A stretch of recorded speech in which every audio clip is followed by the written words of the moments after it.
مغربی ایشیا میں کشیدگی ایک بار پھر ایک خطرناک مرحلے میں داخل ہو گئی ہے۔ اب یہ بحران صرف ایران اور امریکہ تک محدود نہیں رہا ہے، بلکہ اس کے دائرے میں خلیج فارس، آبنۂ ہرمز، یمن اور بحیرہ احمر بھی شامل ہو چکے ہیں۔ آبنۂ ہرمز کے بعد باب المندب کی بندش کا خدشہ بھی پیدا ہو سکتا ہے، جس سے عالمی تجارت اور توانائی کی جو سپلائیز ہیں وہ بہت زیادہ متاثر ہوں گی۔ صدر ٹرمپ کے ایک سخت بیان جس میں انہوں نے کہا کہ ایران کا تیل، سونا، گیس اور دیگر وسائل جو ہیں وہ امریکہ چھین لے گا اس نے اور کشیدگی کو بڑھا دیا ہے۔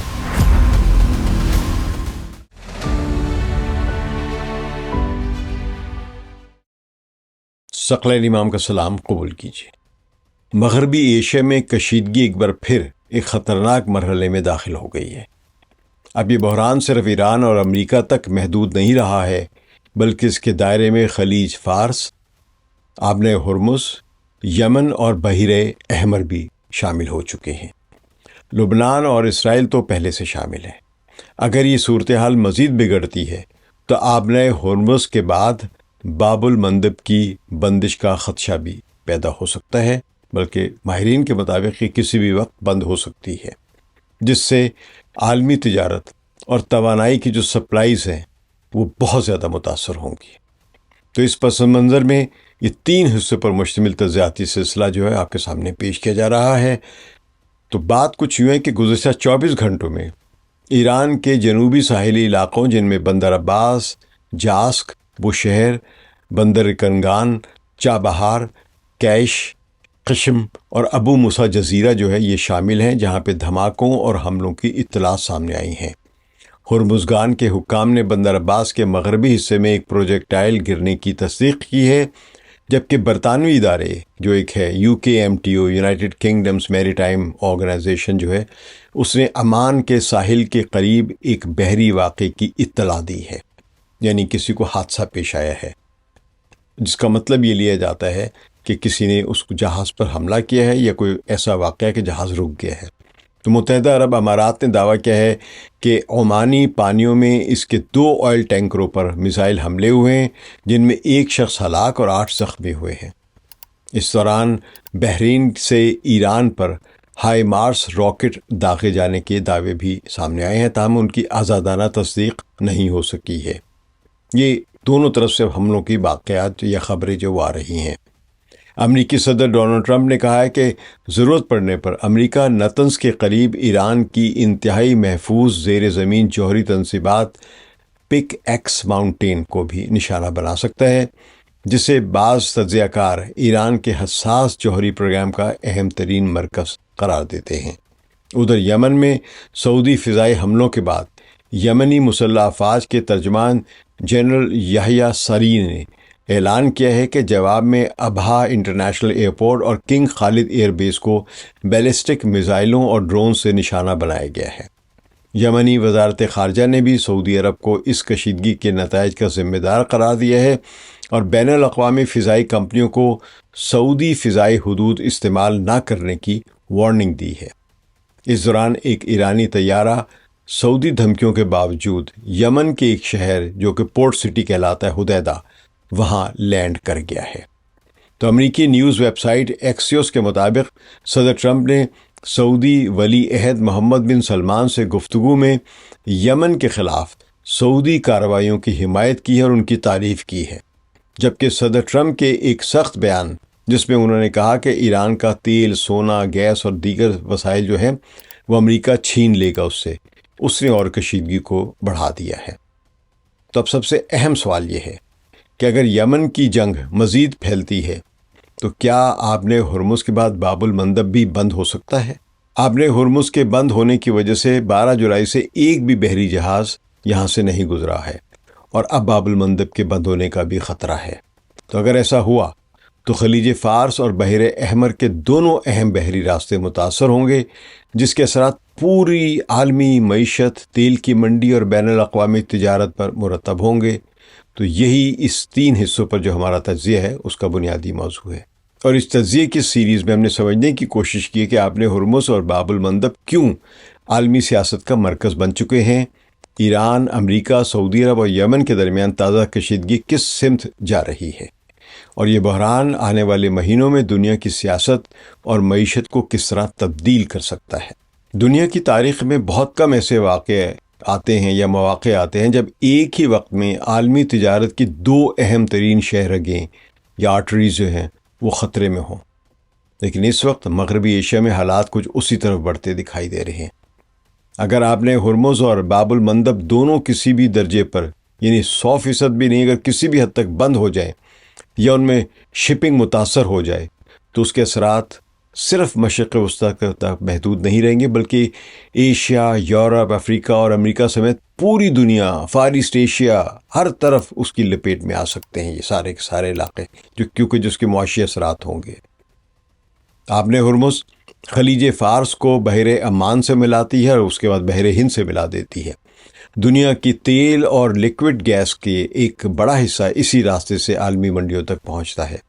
دوسری طرف باب المندب بحر احمر کو خلیج عدن اور پھر بحر ہند سے جوڑتی ہے۔ ایشیا اور یورپ کے درمیان بحری راستے جو ہیں تجارت کے، ان کا بڑا حصہ اس راستے سے گزرتا ہے، جو بحری تجارت ہوتی ہے وہ اسی راستے سے گزرتی ہے۔ اگر ان دونوں راستوں میں بیک وقت رکاوٹ پیدا ہو جائے تو عالمی تجارت کو ایک ایسا دھچکا لگ سکتا ہے جس کی مثال پھر حالیہ تاریخ میں کبھی نہیں دیکھی گئی ہے، سنی بھی نہیں ہے۔ تو گزشتہ چند ہفتوں کے دوران یہی خدشہ مسلسل بڑھتا جا رہا ہے۔ امریکہ اور ایران کے درمیان جنگ بندی کے لیے ہونے والی جو اسلام آباد میمورنڈم آف انڈرسٹینڈنگ جو ہوا تھا وہ اب ختم ہو چکی ہے عملاً۔ دونوں ملک ایک بار پھر براہ راست فوجی کارروائیوں میں مصروف ہیں، جبکہ یمن اور سعودی عرب کے درمیان بھی کشیدگی خطرناک حد تک بڑھ گئی ہے۔ اس طرح ایک ایسا منظرنامہ سامنے آ رہا ہے جس میں صرف ایک نہیں بلکہ دو اہم، آپ کہہ لیں کہ گلوبل ٹریڈ کے لحاظ سے بہت ہی اہم جو ہے سمندری گزرگاہیں، آبی راستے، وہ ایک ہی وقت میں ایک جنگ کا حصہ بن کر بند ہو سکتے ہیں، یا وہاں پہ شپنگ کی جو تعداد ہے وہ کم ہو سکتی ہے۔ آبر ہرمز سے تو بند ہے اس وقت۔ امریکی صدر نے جس طرح کی دھمکیاں دی ہیں اس کے کچھ ہی دیر بعد امریکی سینٹرل کمانڈ جو ہے سینٹ کام، اس نے اعلان کیا کہ امریکی افواج نے، ان کی جو دستے موجود ہیں اس پورے مغربی ایشیا میں، انہوں نے مسلسل تیسرے روز بھی ایران میں مختلف اہداف پر حملے کیے ہیں۔ امریکی موقف یہ ہے کہ ان کی کارروائیوں کا مقصد ایران کی فوجی صلاحیت کو کمزور کرنا ہے اور اس پر مسلسل دباؤ برقرار رکھنا ہے، جبکہ المیادین کے صحافی کا کہنا ہے کہ امریکہ کی ایران کے ساحلی علاقوں پر بمباری کا نشانہ زیادہ تر سویلین اینڈ کمرشل انفراسٹرکچر بنے ہیں، فوجی نہیں۔ تو دوسری طرف ایرانی ذرائع ابلاغ نے بندر عباس اور جزیرہ کیش میں دھماکوں کی اطلاعات نشر کی ہیں، یعنی تصدیق کی ہے، جبکہ ایرانی حکام نے اعلان کیا کہ ان کی مسلح افواج نے امریکی حملوں کا بھی جواب دینا شروع کر دیا ہے۔ ایرانی فوج کے شعبہ تعلقات عامہ کے مطابق ایرانی ڈرونز نے کویت میں موجود امریکی فوجی تنصیبات کو نشانہ بنایا ہے۔ بیان میں کہا گیا ہے کہ مواصلاتی نظام جو ان کا ہے، کمیونیکیشن سسٹم جو ہے، جو تیل کے ڈیپوز جو ہیں اور پیٹریٹ میزائل کی جو بیٹریز ہیں، جو سسٹم موجود ہیں، اور جو کنٹرول ٹاور ہے اور اسلحہ کے جو ڈیپو ہیں وہاں پہ امریکہ کے، ان کو نشانہ بنایا ہے ایران کے ڈرونز نے اور میزائلز نے۔ ایرانی بحریہ نے بھی ایک امریکی بحری جہاز پر کروز میزائل داغنے کا دعویٰ کیا ہے۔ اس کی آزادانہ ذرائع سے تصدیق نہیں ہوئی ہے۔ ایران نے اپنے بیان میں کہا ہے کہ اس کی دفاعی کارروائیاں دشمن کی جارحیت کے تناسب سے جاری رہیں گی، اور جب تک حملے بند نہیں ہوتے امریکہ کے، جواب بھی جاری رہے گا ایران کا۔ تو اس دوران آپ نے ہرمز ایک بار پھر دنیا بھر کی توجہ کا مرکز بن گئی ہوئی ہے۔ ایرانی خبر رسائی ادارے تسنیم نے دعویٰ کیا ہے کہ ایسے متعدد جو شپس ہیں یا بحری جہاز جو کمرشل شپس ہیں، ان کو نشانہ بنایا گیا ہے جنہوں نے ایران کے مقرر کردہ ضابطوں کی خلاف ورزی کی تھی۔ اگرچہ ان اطلاعات کی آزاد ذرائع سے مکمل تصدیق ممکن نہیں ہو سکی ہے، لیکن ان دعووں نے جو گلوبل شپنگ کمپنیز جو ہیں، جو انشورنس ادارے جو ہیں اور جو توانائی کی جو منڈیاں ہیں، ان سب میں ایک تشویش کو بڑھا دیا ہے۔ تیل کی قیمت بڑھنا شروع ہو گئی ہے۔ اس سے بھی زیادہ اہم بیان ایران کے خاتم الانبیاء سینٹرل ہیڈ کوارٹر کے ترجمان بریگیڈیئر جنرل ابراہیم ذوالفقاری نے دیا ہے۔ انہوں نے کہا کہ ایران کی مسلح افواج کسی بھی ایسے اقدام کا پوری طاقت سے جواب دے گی جس سے کمرشل شپنگ یا آئل ٹینکرز جو ہیں، وہ جو جہاز جو ہیں، ان سے اس خطے کی سیکیورٹی کو لاحق ہو سکے، خصوصاً اگر امریکی فوج ایران کی اجازت اور اس کے مقرر کردہ بحری راستوں سے ہٹ کر یہاں پہ کوئی کارروائی کرے گی تو اس کا جواب بھرپور دیا جائے گا۔ تو یہ بیان صرف ایک فوجی دھمکی نہیں ہے، بلکہ اس میں ایک اہم سیاسی پیغام بھی پوشیدہ ہے کہ ایران ایک بار پھر یہ واضح کر رہا ہے کہ آبِ ہرمز میں اصل اختیار اسی کا ہے، اور وہ اپنی سمندری حدود کے بارے میں کسی دوسرے ملک کی بالادستی قبول کرنے کو تیار نہیں ہے۔ اسی دوران صدر ٹرمپ نے ایک اور غیر معمولی اعلان کیا۔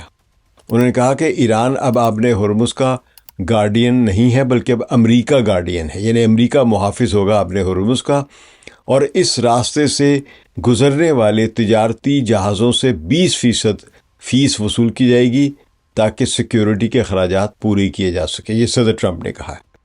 تو یہ اعلان سامنے آتے ہی ایران نے اس پر ایک رد عمل ظاہر کیا ہے۔ ایرانی وزیر خارجہ سید عباس عراقچی نے طنزیہ انداز میں کہا کہ اگر کوئی ملک واقعی آبِ ہرمز میں محفوظ آمد و رفت فراہم کرتا ہے تو اسے اس خدمت کا معاوضہ ضرور ملنا چاہیے، لیکن 20% فیس بہت زیادہ ہے۔ ایران اس معاملے میں بہتر نرخ یا بہتر انصاف دے سکے گا۔ اس کے بعد عباس عراقچی نے ایک اور جملہ کہا جس نے عالمی میڈیا کی توجہ حاصل کی ہے۔ انہوں نے کہا کہ آبِ ہرمز کا حقیقی محافظ ہمیشہ ایران رہا ہے اور ہمیشہ ایران ہی رہے گا۔ یہ بیانات اس حقیقت کی نشاندہی کرتے ہیں کہ موجودہ تنازع صرف فوجی کارروائیوں تک محدود نہیں رہا ہے، بلکہ اب یہ اس اہم سوال پر بھی آ گیا ہے کہ خلیج فارس کے سب سے اہم سمندری راستے پر عملی اختیار کس کا ہوگا؟ فی الحال ایران کا ہے۔